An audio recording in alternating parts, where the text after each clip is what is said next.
an interesting thing being a teacher. Yeah. I guess one more thing to think about would be how would you recommend for students who are well, let's say shy or maybe have trouble participating in class too much to build these relationships and try to get a good rec letter, because with some students it's not that they don't want to try to reach out, it's just that for them it takes a lot more energy than for other people, right? It's just more difficult. So what would you say for those students? Yeah, and I've written letters for like people who are all over, like the ones that are really quiet, who like I've heard talk in class maybe 3 times the whole year. And they're all the students that I do understand, talking is hard. I will say there is, one thing is like you do as a student have to advocate for yourself. You do have to ask those questions. And so part of like being and growing as a person, as a student, is forcing yourself to be a little uncomfortable so that you can really find out that knowledge, because no one can like help you. Like no one can help you like put the knowledge in your brain. Like teachers can, but like ultimately like we can't make sure that you absolutely understand it. Like that's on you. And so I'm just quieter students, like totally okay that you're naturally quieter, and you have to force yourself to be a little uncomfortable sometimes so that you can really make sure you're fully understanding something, because that is important. You have the right to fully understand something and not just be like, oh, like I kind of get it, but I can't really explain it. So I will say that one.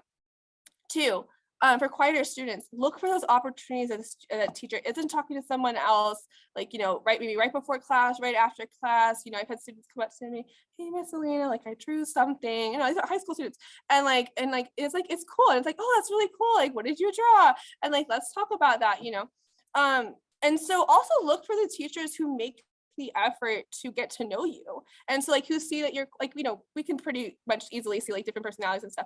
So like, oh yeah, like we see that you're quieter, but they're making an effort to ask, how are you feeling? If you tell them something, they follow up on it, like, hey, I went to quinceañera last weekend, and then like they just mentioned that once, and you next week, oh, how was it?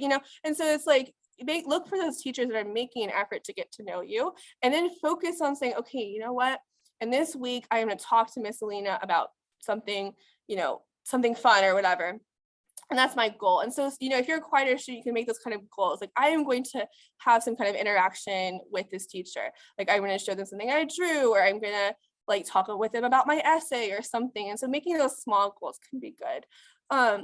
Yeah, I mean, like personalities, like, yes, is it easier to get to know the louder, more extroverted students? Absolutely it is. But it doesn't also like, it just means that as a teacher, you have to try a little bit harder. As a quieter student, you have to try a little bit harder, and you can't just sit back and go, oh, I'm quiet, like they'll get to know me, it's fine. Like I write about myself in my essays. Like, no, like you have to make yourself a little uncomfortable too. So yeah, I think that's just kind of that. But for quieter students, I can talk about like how reflective some of them are, and like that they're really understanding the material, they're drawing about it, or like they write really deep essays, or even though they're quiet, I've seen them like really try hard and take the initiative to say something in class. Like these are things that I can talk about, and that really shows a strength and initiative on the student, which is just really cool things to be able to write about.